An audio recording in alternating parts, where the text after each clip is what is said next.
ایک حدیث میں آتا ہے ایک صبح ایک شام اللہ کے راستے میں دنیا اور جو کچھ دنیا میں ہے اس سے زیادہ قیمتی.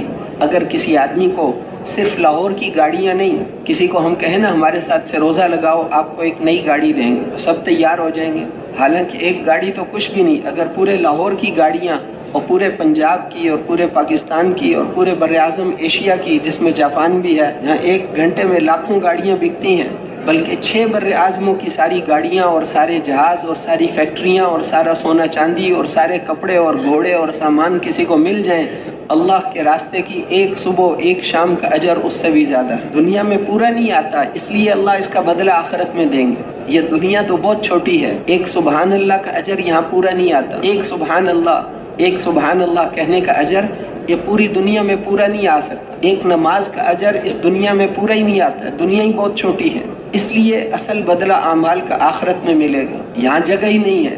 تو میرے محترم بھائیو اور دوستو، اس لیے ایک صبح ایک شام دنیا اور جو کچھ دنیا میں ہے اس سے زیادہ قیمتی ہے. بعض محدثین نے فرمایا کہ اس حدیث کا مطلب یہ ہے کہ اگر کوئی آدمی ساری دنیا کے سونے چاندی کپڑے سامانوں کا مالک بن جائے، پھر ان ساروں کو صدقہ کر دے، پھر بھی اللہ کے راستے کی ایک صبح ایک شام کا اجر اس صدقے سے بھی زیادہ ہے. حضور صلی اللہ علیہ وسلم سے پوچھا گیا کہ 2 بھائی ہیں، ایک دن بھر روزہ رکھتا ہے، رات بھر نماز پڑھتا ہے، دوسرا بس فرض نماز پڑھ کر لوگوں کو نیکی کی باتیں سکھاتا ہے، ان دونوں میں سے بہتر کون سا ہے؟ تو آپ نے ارشاد فرمایا کہ یہ جو فرض نماز پڑھ کر لوگوں کو نیکی کی باتیں بتاتا ہے، اس کو دوسرے پر اتنی فضیلت ہے جتنی مجھے تم میں سے ادنا پر ہے.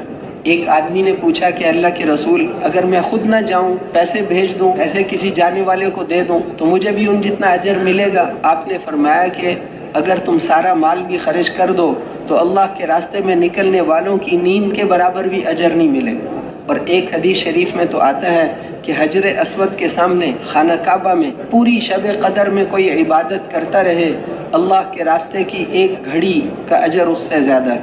اب بتاؤ، وہاں پر شب قدر کی عبادت کا مطلب یہ ہے کہ اس کو 1,00,000 شب قدر مل گئی، کیونکہ حرم شریف کی ہر نیکی، اللہ کے نبی نے فرمایا کہ حرم شریف کی ہر نیکی 1,00,000 نیکیوں کے برابر ہے.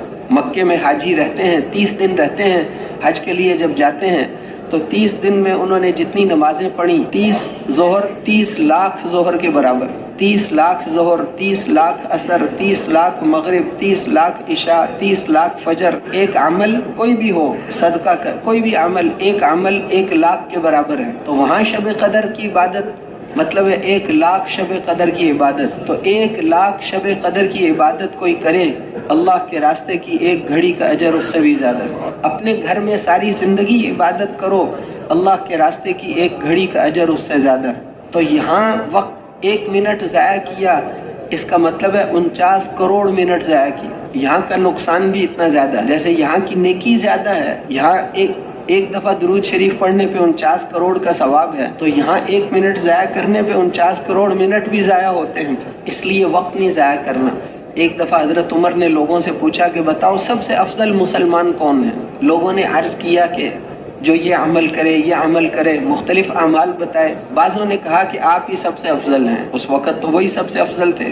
حضرت عمر نے فرمایا کہ نہیں، جو اللہ کے راستے میں ہر وقت ہر جگہ جانے کے لیے تیار ہو، یہ سب سے افضل ہے. یہ عمر ابن خطاب سے بھی افضل ہے. وہ تو تواضعاً انہوں نے فرمایا، ورنہ اللہ کے راستے میں جانے کی قیمت اتنی ہے تو اجر تو اتنا ہے.